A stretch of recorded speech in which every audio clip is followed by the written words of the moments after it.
For the majority of the Age of Sail, naval guns hadn't possessed much protection.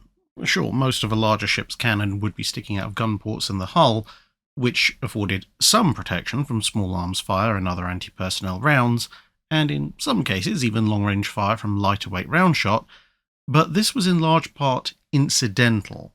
Such vessels equally readily accepted having guns mounted on the upper decks out in the open, and on small craft like brigs and sloops and so forth, there were no covered gun decks whatsoever. The position of a larger warship's main battery was almost entirely down to stability. The guns couldn't be placed much higher in the ship or else the ship would just roll over, so to maximise firepower, multiple decks of guns, usually of decreasing weight as they went higher up, would be placed in the hull, and that of course meant gun ports. However, as the 19th century wore on, this began to change. The destructive power of guns was increasing, but so was their size. This meant that the impact of a gun's projectile, which could now include explosive shells, was far more deadly than previously, and this in turn vastly increased the chances of a gun's crew becoming casualties if their ship took a hit. Combined with having fewer guns, because of the increased size and mass of the individual guns, this meant there was now a very high chance for a very rapid loss of firepower due to lack of men available to man the ship's batteries if the ship was hit by one decent broadside. As long as ships remained largely constructed of wood, there was little that you could do other than just pile more and more guns onto your own ships and hope that you were the one that got the early accurate broadside off to start the winnowing process on the enemy before they could return the favour. The 1850s, though, saw this begin to change. As well as the ideas that would lead to the armoured floating batteries and broadside ironclads where guns remained relatively fixed port and starboard, two men separately came up with similar ideas. The Swedish-born American engineer John Ericsson had spent most of his career innovating with propellers and engines, but he now turned his mind to more destructive musings.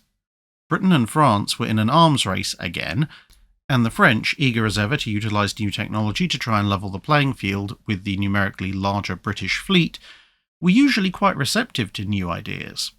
He thus proposed to them a small armoured vessel with what was at the time classified as an armoured cupola, shielding its guns. However, this idea was radical enough a departure from the magnificent wooden ships of the line that even the French said, "Merci, mais non." And Ericsson was left to occasionally update his design while working on various other things.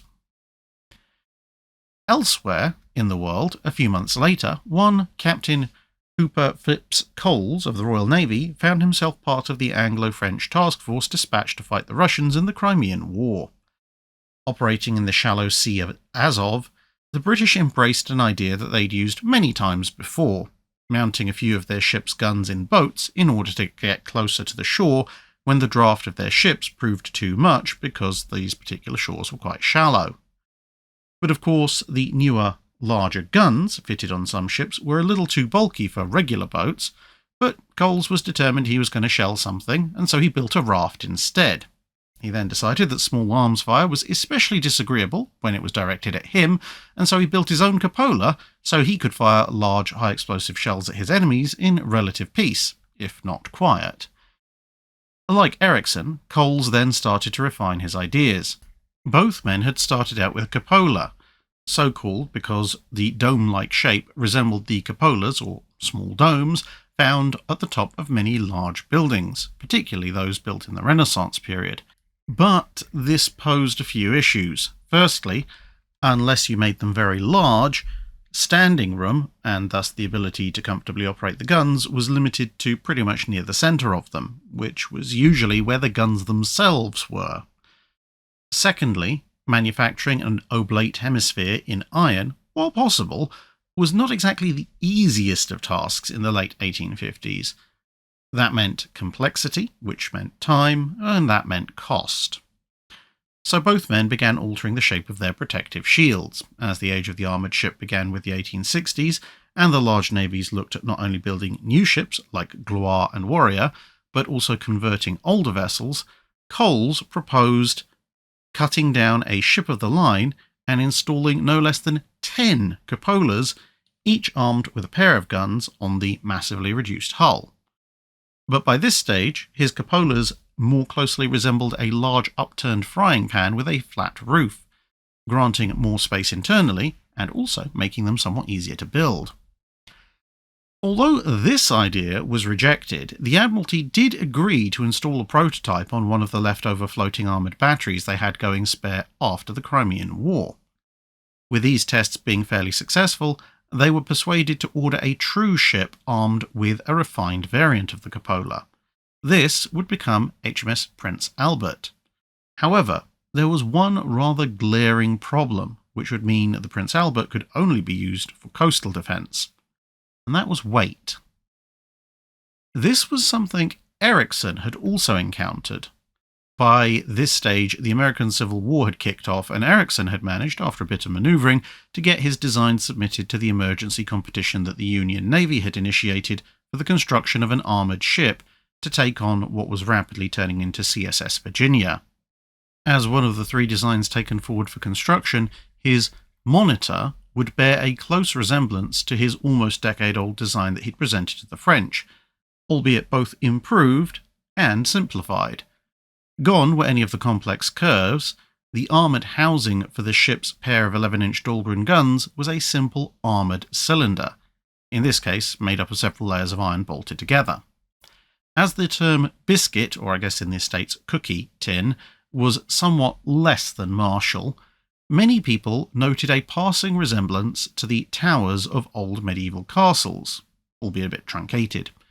These were rounded structures that were armoured against incoming fire by thick stonework, and latterly had been used to mount artillery. These were often called turrets. As in so many cases in English, the root word of that particular phrase was actually French, meaning small tower, which then had its meaning partially ignored and its pronunciation butchered before the mangled remains were proudly inducted into said English language. And so the Monitor was equipped not with a cupola, but with a turret. Now, we had just mentioned weight. The only problem with the relatively large and roomy turret was that to be protected, it needed thick iron plating spread over a large area, and this made it heavy, far heavier in fact than the guns inside it. Supporting said weight was a simple matter of buoyancy calculations. Keeping the vessel in question the right way up was another thing. In ship design, it isn't just the amount of weight, but where it is relative to the ship's centre of gravity. If mounted too high, the moment the ship heels over, such as when it rolls, the law of moments means that the turret's mass tries to pull the ship over with considerable force. This force increases as the list increases, and in a very rapid feedback loop, soon you're on your side or upside down. So the obvious solution is to mount the turret lower, like the heavy guns on old ships of the line. This not only increased the proportional distance from the centre of gravity in favour of the beam over the turret's position relative to said centre, it also reduced the absolute height, all in all massively improving stability. The downside was that since the turret needed a wide arc of fire, the ship's freeboard was now also significantly reduced. Otherwise, the structure of the ship would get in the way so much that you might as well just use a more traditional broadside battery. This reduction in freeboard in turn reduced seakeeping and with it the ability to operate in poor weather or on the high seas. For Ericsson, who was primarily interested in building a vessel to travel down the US East Coast to fight mainly in harbour waters or up rivers, this was not a massive initial problem, and USS Monitor thus carried her turret on what was essentially an armoured raft with a bit of keel. For Coles, the reduction in freeboard was what rendered the Prince Albert into a coastal defence vessel instead of a seagoing ship of war like Warrior. Now, although both types of turrets resembled each other a lot on exterior visual inspection, there was actually a huge amount of difference internally between them, as well as them and another entry into the world of turret design, the Eads turret. So let's go over these differences. The Ericsson turret sat on top of the ship's deck, with brass plating as a footing underneath it in a circle. Internally, there was a large spindle mounted in the middle, upon which the entire weight of the turret balanced like a giant metal umbrella. If you wanted to move the turret, the spindle then had to be jacked up, usually by a wedge and screw setup, at which point the turret could be rotated, and in theory, it should be then set down again before the guns were fired, as otherwise the recoil of the guns being fired and the change in the balance point could in theory distort the spindle or otherwise misalign the turret. There were a number of problems with this setup though. Firstly, the raising and setting down of the turret took time to do and relied on either the turret not moving all that much or the turret crew being really good at estimating a lead time once you'd set that turret back down, and the gap that opened up when the turret was lifted could be jammed by debris or shrapnel, as happened in the American Civil War to some monitors while in combat, or in theory by a boarding crew armed with wedges and hammers, as was planned by some navies when faced with the potential issue of being faced by ships armed with Ericsson turrets, since these ships generally didn't have all that much in the way of anti-personnel weapons. Additionally, since early turret ships had the aforementioned low freeboard, the gap between the brass plates mounted to the ship's hull and the turret itself could leak water quite a bit if the ship was subjected to moderate or high seas, as the hull would flex. In theory, this gap could be caulked for passage, but then you'd have to uncork it afterwards if you wanted to take the ship into action, and the independent movement of deck and turret could open up those seams. This was in large part what did in for USS Monitor herself. The other main issue was that the spindle ran down the centre of rotation, which meant that any hatch to pass up fresh ammunition and powder had to be mounted off-centre, and that meant a ship with the Ericsson turret had to rely on what they had stored in the turret, after which the turret had to be rotated back to a very specific alignment to allow them to get more ammunition, as they need to have the hole in the turret floor and the hole in the deck match up. However, the turret was relatively simple to manufacture and didn't require massive precision in the installation, except in the area of overall balance. The Coles turret was both more substantial and somewhat lower profile. It pierced the deck that it otherwise appeared to sit on, and instead rested on a platform with a set of roller bearings matched with a roller pathway on the deck below. This seemed to have a number of advantages over the Ericsson design. The turret could be rotated as soon as power, initially hand cranking but later steam engines via hydraulics, was applied, and it could be kept rotating to maintain a bearing on target even while the guns were being prepared and fired. As the volume of the internal chamber of the turret was between decks, it also meant the part that was visible could be much lower profile, since you only needed the gun ports to clear the upper deck as long as that deck could withstand the blast damage. It was also near impossible to jam it, and since it lacked a spindle, you could either pass ammunition up from a centrally located hatch that would always be in alignment with an ammunition store down below, or you could have a number of passing hatches in the side of the turret lower down where ammunition could be passed through from various positions around it from the deck below. There were a couple of issues though. The installation required far more precision due to the turret piercing the deck. Both the turret and the piercing needed to be almost perfectly circular and of course correctly aligned. Additionally, because of the separate nature of turret and deck, there were potential leak paths all around at the base of the turret into the deck below. As with the Ericsson turret, you could caulk this for long voyages, but that was quickly superseded first by small breastworks built up around the base of the turret, and then by an overhanging lip that combined with a small circular breakwater that it overhung, as well as ducting that minimized water penetration and channeled away anything that made it through. The Eads turret was something like a combination of the two, with even more complexity thrown in. Like the Coles turret, it pierced the deck and rotated on a bearing path, but like the Ericsson, there was also a central spindle-like mounting. In this case, the deck upon which the guns sat was actually a platform, and it sat on a giant piston cylinder and rod, which allowed the whole platform with guns and crew to be lowered below deck level. This seems to have been partially to facilitate reloading, which could then be done at a number of alignments by crew who were stationed outside of the turret itself. Bearing in mind at this point we're still dealing mostly with muzzle loaders, and that in turn would allow the turret to be smaller since the guns didn't need to have the space to run far back enough to give the turret crew access to the muzzle. And partly it also improved the stability of the ship when the guns weren't in use, as it moved their weight lower down in said ship. However, of these three types, only one would survive very long in continued development. The Eads turret was extremely complex compared to the other two. Both it and the Ericsson were found liable to be jammed on being hit, even if the shell or shot didn't quite make it through their armour. And the American Civil War provided a great many opportunities to test this out. Therefore, as the 1860s wore on, the Coles design began to predominate in ships that were being produced brand new in the world's various navies. But the fundamental issue of weight was common to all three turret designs, and this only became more and more of a problem as time went on.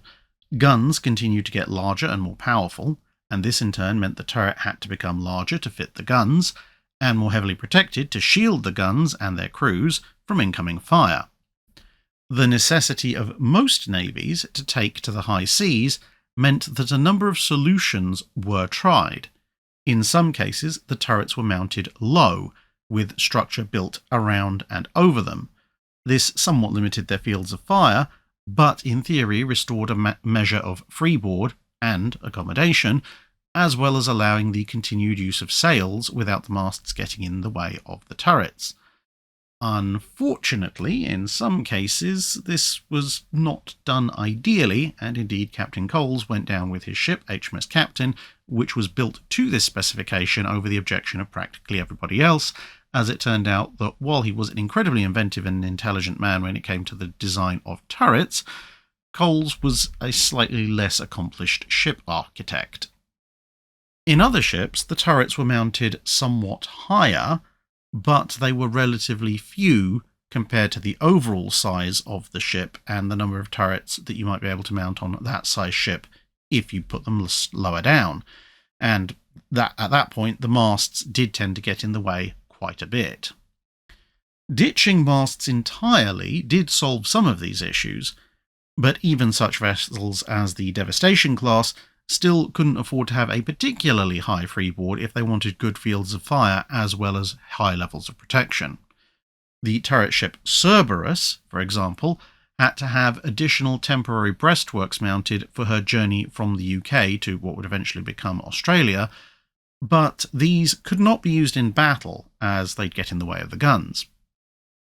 The overall weight of protection also wasn't helping matters, but belt armour could of course be mounted low and in most cases actually needed to be.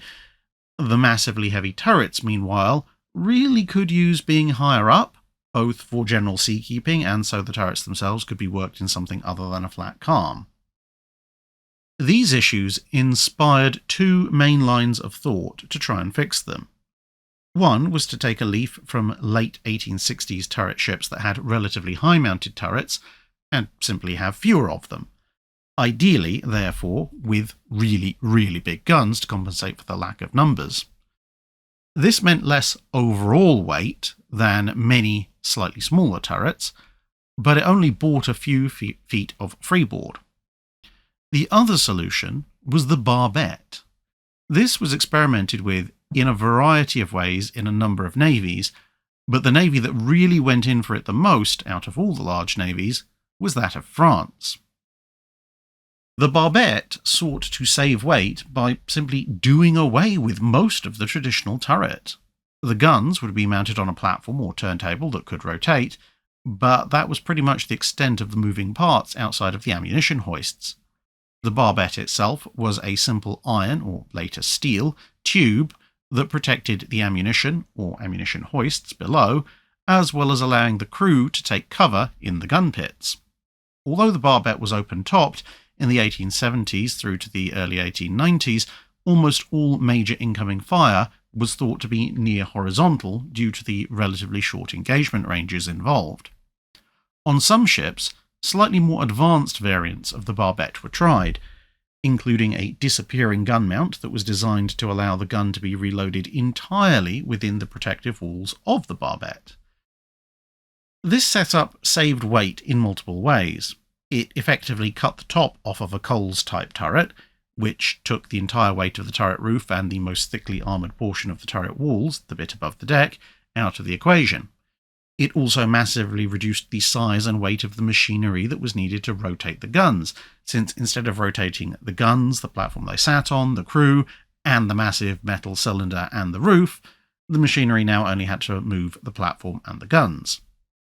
On some ships, the Barbette wasn't even that deep, especially when you got to wing-mounted units, either because the Barbette integrated into the ship's deck or belt armour, or simply because the designers had decided that the risk of an ammunition hoist being hit in the very short time every few minutes that a charge and shell was on its way up was one that was worth taking, and the Barbette essentially in those cases became an armoured ring whose main function was to guard the gun crew and the traverse mechanism.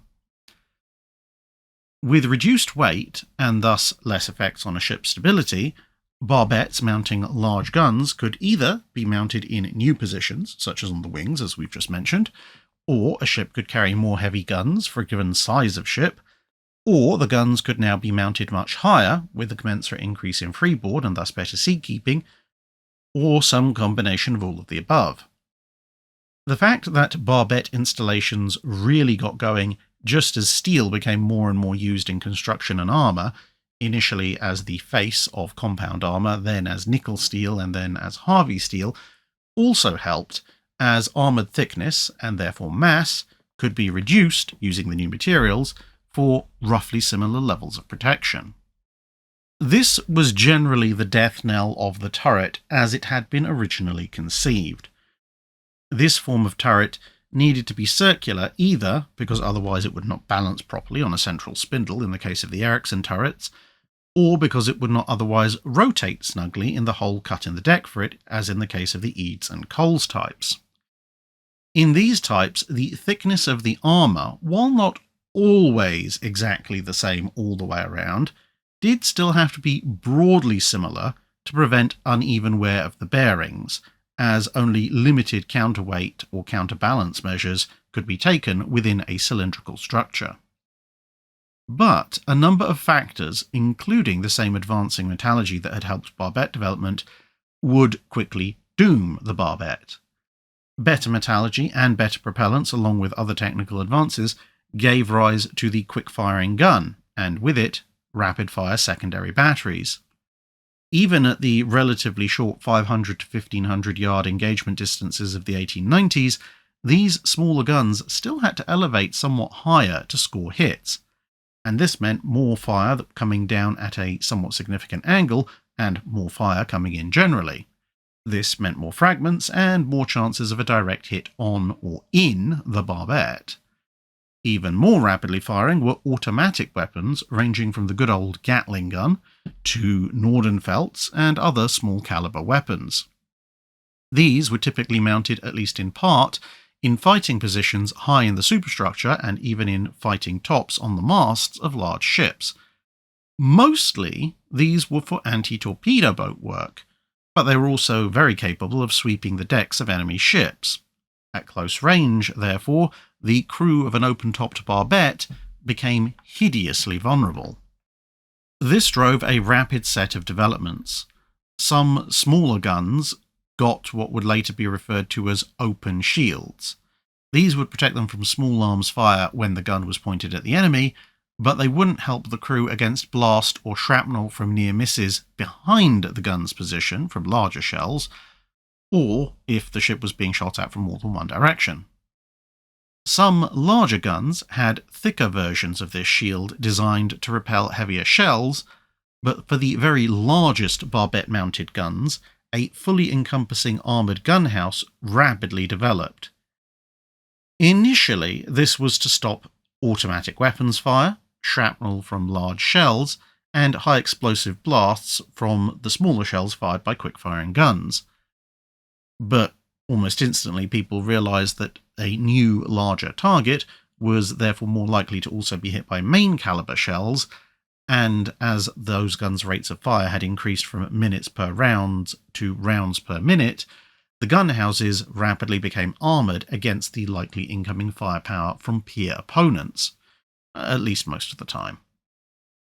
This fully armoured barbette, as some called it, was a distinct line of development compared to the old turret.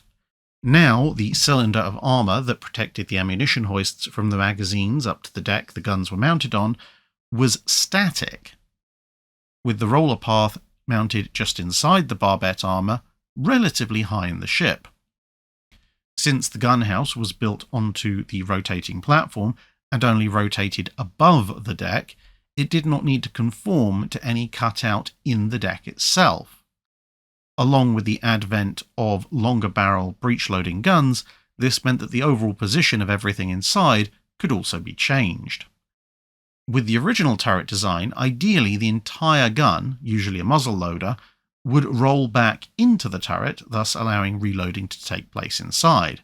On some larger types, the guns would then have to be aimed down into the hull, so they could be loaded from outside the turret but inside the ship, as the turret space just was not large enough. All in all, this meant guns' rest positions were relatively central. Now, however, the long barrels made this kind of loading completely impossible, plus of course the guns were breech loaders, so where space was needed was now behind rather than in front of the guns. And so relative to the centre of rotation, the guns were now mounted somewhat forward. This had an added benefit of minimising the size of the cutouts in the turret face that were needed to allow the guns to elevate, as the centre of rotation of the gun's elevation mechanism was moved closer to said turret face. Of course, this meant the overall setup was now rather front-heavy, but since the gun house could be shaped to suit, the back end could be extended to overhang. This gave more space to operate the guns, and later to also house rangefinders and fire control equipment, but it also extended the distance between the ideal central point of balance and the back plate of the turret, which increased the effect of the weight of armour and equipment mounted here, using the same law of moments that had caused issues half a century earlier. Occasionally, in some designs, counterweights would be needed, but often simple protection and equipment could be positioned to serve as a counterbalance instead. This whole setup took on the mantle of turret, and is how we refer to them today. Critical to remember is that the full setup isn't just the armoured rotating gun house, it's the fully armoured tube or series of tubes mounted below as well that reach all the way down to the magazines. Up until this point, the late 1900s and early 1910s, turrets in the various forms had generally mounted either 1 or 2 guns, but now turrets with 3 or even 4 guns were being designed, and both ideas would actually be implemented. The former more quickly than the latter, since the outbreak of World War I scuppered the Normandy class, which would have been the first battleship to mount 4 guns per turret. There would be one final general item of progress, and that's how the guns were mounted within the turret. In earlier modern turrets, the guns were generally part of a single elevation cradle, so either they all went up or down, or none of them did. This was simpler, cheaper, and lighter, but of course it risked something going wrong, disabling all the guns in a given turret at the same time. Thus, although it was more expensive and more complex, guns would soon find themselves each being given separate elevation mechanisms, allowing the other guns in a turret to function even if one or more of them was not available for whatever reason. This was, of course, more and more important in turrets with 3 or 4 guns in them, since these would represent a greater proportion of the ship's firepower as compared to the same number of guns spread out over more numerous turrets that only had 2 guns each. The technical distinction between these types is that a turret that has a common cradle for elevation is referred to as a twin, triple, or quadruple turret, depending on how many guns are inside, whereas a turret where each gun can elevate separately would be a 2-gun, 3-gun, or 4-gun turret, respectively. However, while it is very important to be aware of this distinction and the capabilities inherent to it, as a general shorthand, you'll tend to find a lot of people, historians like myself included, who will use twin, triple, or quad in general use, regardless of the specifics of the elevation mechanisms, mostly because it's quicker and easier to say, and honestly, the distinction between the two is actually only really important in real life in a few rather particular situations. But that's it for this brief rundown of how classic battleship turrets of World War I and World War II came to be. Hope you've enjoyed it, and hope to see you again in another video. That's it for this video. Thanks for watching. If you have a comment or suggestion for a ship to review, let us know in the comments below. Don't forget to comment on the pinned post for dry dock questions.